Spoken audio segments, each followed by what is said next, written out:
नमस्कार, मैं अतुल चतुर्वेदी बोल रहा हूं। हमारी पॉडकास्ट द विजडम वीव के अगले एपिसोड में आपका स्वागत है।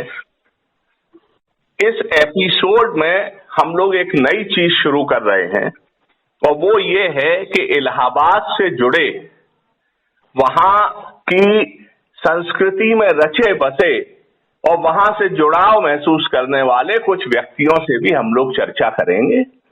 इस चर्चा की आज इस श्रृंखला का पहला एपिसोड है, जिसमें इलाहाबाद के विषय में न जाने कितनी जानकारी रखने वाले हम लोगों के साथी, इलाहाबाद विश्वविद्यालय के सन 1988 में उपाध्यक्ष बने, 1991 तक रहे, कांग्रेस पार्टी के इलाहाबाद के अध्यक्ष रहे, किसान और मजदूर कांग्रेस के उत्तर प्रदेश के प्रदेश अध्यक्ष रहे, उत्तर प्रदेश कांग्रेस कमेटी के सचिव और प्रवक्ता रहे, और इस सबसे हट के इसके अलावा इलाहाबाद की एक जानी पहचानी शख्सियत श्री अभय अवस्थी जी, जिनको हम लोग बाबा अवस्थी के नाम से भी जानते हैं, और जो लोग विश्वविद्यालय से जुड़े रहे हैं उस समय में और बाद में, वो लोग और इलाहाबाद के लोग इस नाम से बखूबी परिचित होंगे। बाबा अभय अवस्थी जी, आपका स्वागत है द विजडम वीव पॉडकास्ट के इस एपिसोड में। नमस्कार अतुल भाई, नमस्कार। और बताइए, इलाहाबाद कैसा चल रहा है? इलाहाबाद गर्म बहुत है। अच्छा। पानी नहीं बरस रहा है, बादल आते हैं बरसा के चले जाते हैं। तो आजकल इस गर्मी में भी कॉफी हाउस जाना हो रहा है शाम को? हाँ, कॉफी हाउस तो वो है, वो 12 महीने चलता ही रहता है। और जो साहित्यिक और राजनीतिक अभिरुचि के लोग हैं, वो कॉफी हाउस का चक्कर अगर दिन में एक बार न लगा ले तो उनको खाना हजम नहीं होता। बिल्कुल सही कहा। तो वो एक एडिक्शन है कॉफी हाउस, जहाँ पर की जो है मान्यता है कि दिन भर जो है 10, 20, 25 लोगों से मुलाकात हो जाएगी। तो भूले बिछड़े लोग हैं, इलाहाबाद आते हैं, कॉफी हाउस आते हैं, तो वो भेंटा जाते हैं। पूरे जनपद का हाल हर मोहल्ले का मिल जाता है। राजनैतिक गतिविधियों के बारे में भी जानकारी मिल जाती है। बाबा, ये बताइए कि सिविल लाइंस हम लोगों के जमाने में जब हम लोग थे तो इतनी बड़ी बड़ी बिल्डिंगें नहीं थी, और कॉफी हाउस के आसपास भी एक काफी शांति रहती थी। तो जब आप इलाहाबाद विश्वविद्यालय के छात्र थे तब में और आज के इलाहाबाद के अनुभव में आप क्या महसूस करते हैं फर्क? देखिए, सिविल लाइंस का जो निर्माण है, जितना प्लान्ड वे में अंग्रेजों के जमाने में जो है लुटियन जोन दिल्ली का मशहूर था जी, उसी तरीके से इलाहाबाद का सिविल लाइंस प्लान्ड वे में ग्रीनरी लिए हुए और चौड़ी चौड़ी सड़कें। और एक बड़ी बात बताएं कि जो लोग सिविल लाइंस में आए होंगे जी, एक तो मेन रोड है सिविल लाइंस की जी, और एक साइड रोड है दोनों पट्टी में जी जी। मैं एक सिविल लाइंस के विषय में बहुत ऐतिहासिक और जो शायद ही अब उस उम्र के लोग बच्चे हों जो इस बात को जानते हों कि सिविल लाइंस में बीच वाली सड़क तो जो है गरम सड़क बोली जाती है। अच्छा, गरम सड़क। हाँ, और जो साइड लेन है दोनों पट्टी में, एल्चिको वाली पट्टी में और पैलेस वाली पट्टी में, वो ठंडी सड़क बोली जाती है। अच्छा अच्छा, 2 ठंडी सड़क और बीच वाली गरम सड़क का सिविल लाइंस का वास्ता था। 1900 पुराने लोग बताते थे, हमारे जो है बाबा और पिताजी वगैरह के दौर के लोग, तीन अंग्रेजी हुकूमत में 1932 तक ये नियम था कि बीच वाली जो गरम सड़क है जी, उसपे अंग्रेजों की बग्घी, टमटम, मोटरसाइकिल और उनकी कारें जो है चलेंगी जी। हिंदुस्तानी लोगों के चलने और घूम फिरने के लिए ठंडी सड़क थी। देखिए, और इसी ठंडी सड़क पे चलने वालों ने इलाहाबाद से ही शुरू करके ऐसा किया कि अंग्रेजों को देश छोड़ के भागना पड़ गया। ये इलाहाबाद की खासियत है। तो ये 30-32 तक सिविल लाइन्स जब बन गया जी, 20वीं शताब्दी के आरंभ में जब सिविल लाइन्स बच गया जी, तो उसके बाद वहाँ पे ये नियम बनाया गया। और सबसे बड़ा जो त्रासद घटना है जी, कि अगर जो है पहले साइड से किसी भारतीय को जी, आपके एल्चिको साइड में या यूनिवर्सल बुक डिपो साइड में अगर जो है जाना है जी। तो वो क्रॉल करके जाता था, खड़े होके नहीं जा सकता। अच्छा, देखिए कैसा अंग्रेजों का था। क्योंकि घोड़े पे जो सिपाही घूमते थे वो केनिंग करते थे। बताइए, और इस सब के बाद ऐसा हुआ कि पूरा स्वतंत्रता आंदोलन की धुरी इलाहाबाद बन गया और वहीं से ऐसा हुआ कि भारत स्वतंत्र हुआ और अंग्रेज भाग गए। बाबा, एक चर्चा इसी एट्रोसिटी से ही अंग्रेजों के खिलाफ इलाहाबाद में नफरत पनपी जी, और इस अत्याचार को जिस पीढ़ी ने देखा वो अंग्रेजों के खिलाफ लामबंद होते गए। जी, जी, यहीं से स्वतंत्रता आंदोलन की तमाम जड़ें जो है यहीं पर जो है खड़ी हुई। जी, जी, और यहीं से फिर अंग्रेजों के पलायन की कहानी भी जो है जी, लिखी गई। जी, जी, और उसके जो है नायक पंडित मोतीलाल नेहरू, उनके बेटे पंडित जवाहरलाल नेहरू, यहाँ पर मौजूद तमाम जो है कश्मीरी वकील है ना, सप्पू साहब, काटजू साहब के ग्रैंडफादर जो मार्कंडे काटजू हैं, जी, जी, जस्टिस मुल्ला, अजीत मुल्ला के जो है ग्रैंडफादर, ऐसे मतलब उन काश्मीरी लोगों में जाने कितने तो हाई कोर्ट के, सुप्रीम कोर्ट के जज हुए, मुल्ला साहब, जस्टिस काटजू साहब। पत्रकारिता में ले लीजिए, यहाँ पर सेनानियों का जो है एक मंडी थी पूरी, जो लिखने लगे अकबर इलाहाबादी से लेके बालकृष्ण भट्ट और जो है तमाम आचार्य हजारी प्रसाद वगैरह। फिर निराला संत महादेवी का दौर आया, उनके चरम में जो है आजादी मिली और उन्होंने हिंदी साहित्य की एक नई आधारशिला रखी। तो इलाहाबाद अद्भुत शहर है ना, और रहस्यमयी है। एक इलाहाबाद की बड़ी चर्चा रहती है और उसमें आपने पहले प्रकाश भी डाला था। मैं चाहता हूं इस पॉडकास्ट के माध्यम से ज्यादा लोगों तक ये बात पहुंचे कि इलाहाबाद की संस्कृति का एक अभिन्न अंग है पान का। पान का लोग शौक रखते हैं, पान खाते हैं। चर्चा ये हो रही थी कि इलाहाबाद की सबसे पुरानी पान की दुकानों में कौन सी है और क्या इससे जुड़ा कोई किस्सा प्रसिद्ध है, वो हम आपसे सुनना चाहेंगे।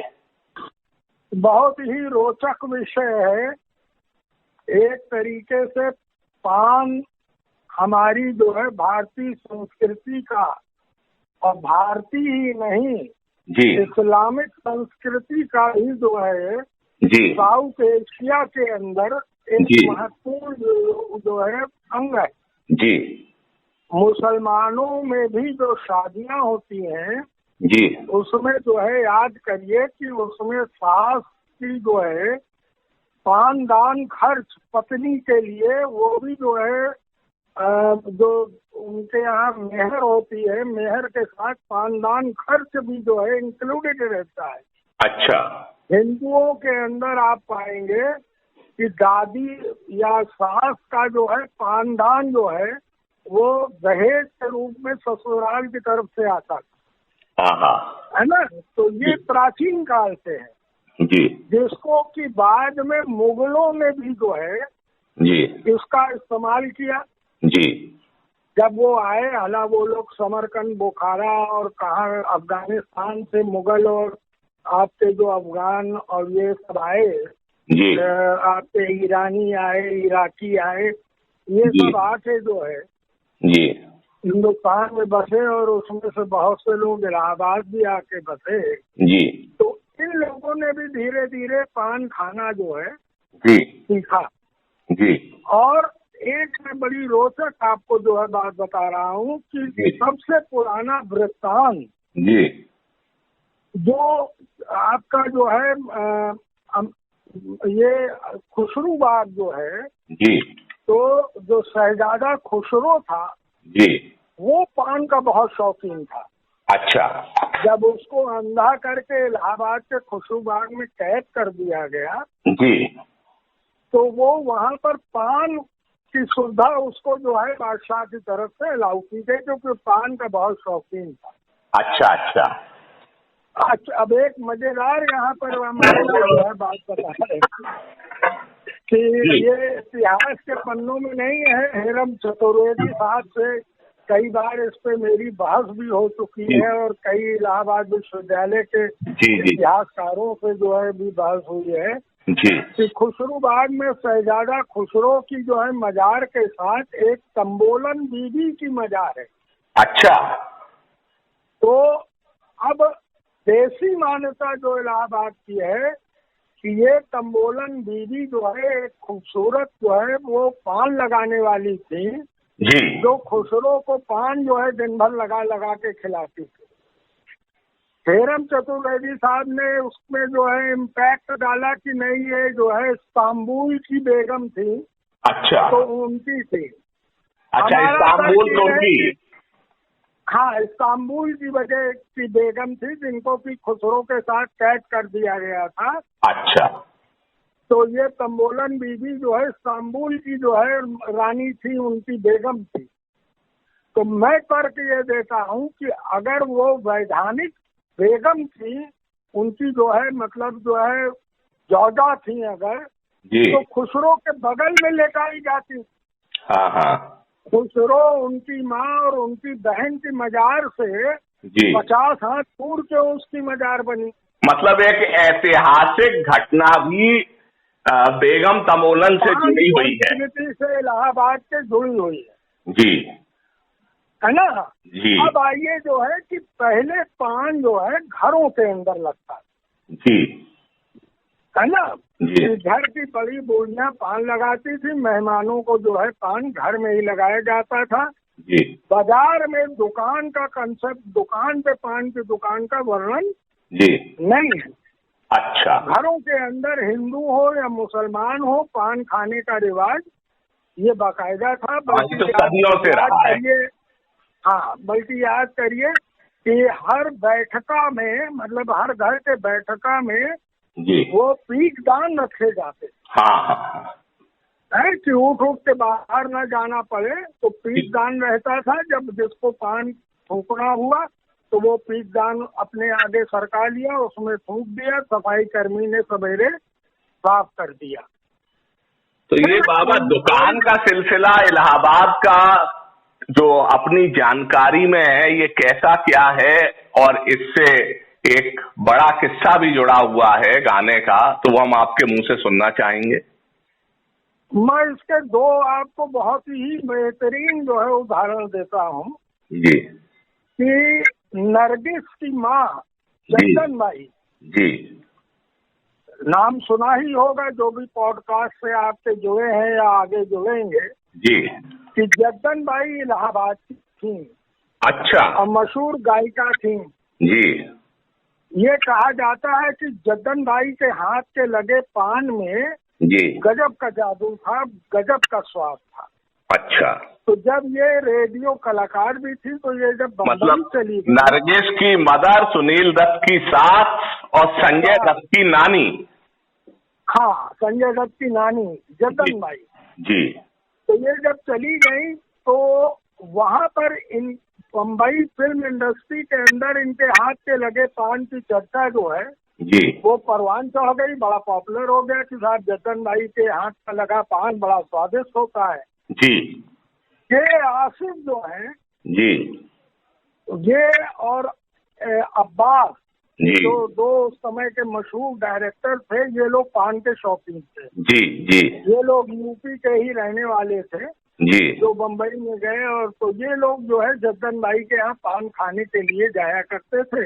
जी, और वहीं नरगिस पर छोटी बच्ची थी, नरगिस पर जो है उनकी निगाह पड़ी। बाद में नरगिस पहले बाल कलाकार के रूप में और बड़ी स्टार बनी, तो वो भी एक सिलसिला पान से ही जो है शुरू होता है और इलाहाबाद से जुड़ा है। हाँ, अब आइए जो है वहीं से बम्बई के अंदर भी पान संस्कृति जद्दन बाई के ही कर कमलों के द्वारा जो है शुरू हुई। जी जी। अब आइए बाजार में कैसे दुकानें कैसे पान की खुली, हाँ इसके ले चलूं आपको जी। कि 20वीं शताब्दी के आरंभ में बाजारीकरण शुरू हो गया। ठीक है जी लगभग सभी जो पुराने शहर हैं जी वहाँ पर बाजार का कंसेप्ट जो है जी 20वीं शताब्दी का मतलब 1901, 2, 3, 4, 5 में जी बाजार का कंसेप्ट जो है दुकान का कंसेप्ट शुरू हो गया। जी जी जी। तो ये जो प्रसिद्ध बांसुरी वादक हैं हरि प्रसाद चौरसिया जी, जी जी। पंडित हरि प्रसाद चौरसिया जी के पालनहार और बड़े भाई थे कल्लू चौरसिया। कल्लू चौरसिया, अच्छा ओके। जी, तो 1905 में ऐसा जो है उनके एक और बड़े भाई महादेव प्रसाद चौरसिया जिनकी दुकान जीरो रोड के अजंता टाकीज के नीचे है जी जी। और वो इलाहाबाद की सबसे पुरानी पान की दुकान जो है आज भी कंटिन्यूड है। अच्छा। जो 1932 में अजंता टाकीज बनने के बाद वहाँ खुली थी। जी जी जी। तो 1905 में हरि प्रसाद चौरसिया जी के बड़े भाई जी कल्लू प्रसाद जो है चौरसिया जी जी, उन्होंने 1905 में चौक लोकनाथ चौराहे हाँ हाँ और मीरगंज की जो है मोड़ के नुक्कड़ पर जी जी के ऊपर एक पान की दुकान खोली इलाहाबाद में। अच्छा अच्छा। और इसका वर्णन हरवंश राय बच्चन जी ने भी जो है अपनी जो है बायोग्राफी में किया है। जी जी जी। बल्कि एक डायलॉग बड़ा हिट हुआ था, याद कीजिए वो शशि कपूर और अमिताभ बच्चन की कौन सी पिक्चर थी। जी जी।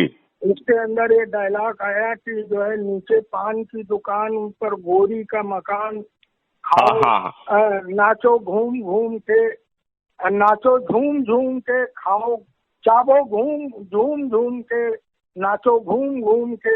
हाँ हाँ। तो ये कहावत जो है वो फिल्मों में भी बाद में बच्चन जी ने बड़े बच्चन जी ने जो है ये डायलॉग के रूप में जो है दिया है ना जी। और ये रंग बरसे भीगे चुनर वाली, हाँ हाँ, है ना। इस गाने में भी हरवंश राय बच्चन ने पान का जिक्र किया कि तो मतलब ये इलायची का बीड़ा लगावा, हाँ हाँ, और खावे गोरी का यार बलम तरसे रंग बरसे। मतलब इलाहाबाद की पान की दुकान ने और पान से जुड़े लोगों ने बम्बई के माध्यम से, फिल्म इंडस्ट्री के माध्यम से पूरे हिंदुस्तान में तहलका मचाया। हाँ, पान संस्कृति का जो है और कहावत इलाहाबाद में मशहूर है जी कि जाके बाप दादे खाई न पान, जी जाके बाप दादे खाई न पान, जी वाके दांत बिदोरे गए परान। जाके बाप दादे खाई न पान जी, वाके दांत बिदोरे गए परान, मैंने दांत तियार दिया जो है, मुंह बाई दिया। हाँ हाँ हाँ, पान खाने वाले जो है उनका मुंह एकदम जो है बना रहता है। नहीं बिल्कुल बाबा, बहुत रोचक चर्चा ये हुई है और मन तो ये हो रहा है कि आपसे और बातें करते रहें, लेकिन चूंकि इसमें पॉडकास्ट में समय का एक लिमिटेशन है, आपने आज अपने व्यस्त समय में से समय निकाला, उसके लिए आपका बहुत बहुत आभार है। और हम आगे भी आपसे गुजारिश करेंगे कि आगे भी इलाहाबाद की चर्चा हम लोग करते रहें। हाँ जरूर बताएं बाबा। पान से जुड़ी एक और रोचक तथ्य दे रहा हूँ जी कि लगभग 10,000 लोगों का पान जो है वो जीविकोपार्जन का आधार है इलाहाबाद में। वाह। 10,000 परिवारों का, नंबर 1 जी। और अंतिम बात दे रहा हूँ रोचक आपको कि इलाहाबाद का बिजली का, टेलीफोन का या मकान का ऐसा कोई खंबा नहीं मिलेगा आपको जी जिसमें पान खाने के बाद जी चूना चाटने के बाद बचे हुए चूने के अवशेष को पोता ना गया हो। ये भी इलाहाबाद की एक करा लें। हाँ एक सर्वे करा लें तो हर बिजली के खंभे, हर टेलीफोन के खंभे, हर मकान के खंभे, हर पिलर में आपको चूना जो है पुता हुआ मिलेगा। ये इलाहाबाद की पान संस्कृति का महात्मा है। तो ठीक है बाबा, आज हम लोग ये पॉडकास्ट यहीं समाप्त करते हैं और आगे फिर आपसे इस पे चर्चा होगी। फिर आपका समय फिर हम अनुरोध करेंगे कि आप दें। अच्छा, के पीछे लिखा रहता है कि कल फिर मिलेंगे। जी जी, अच्छा बाबा, धन्यवाद, नमस्कार। इस पॉडकास्ट को आप लोग सुन रहे हैं, निश्चित तौर पर आपको आनंद आया होगा। आपकी फीडबैक और प्रतिक्रियाओं का इंतजार सदैव की भांति रहेगा। आज के लिए इतना ही, अगली पॉडकास्ट में फिर मुलाकात होगी।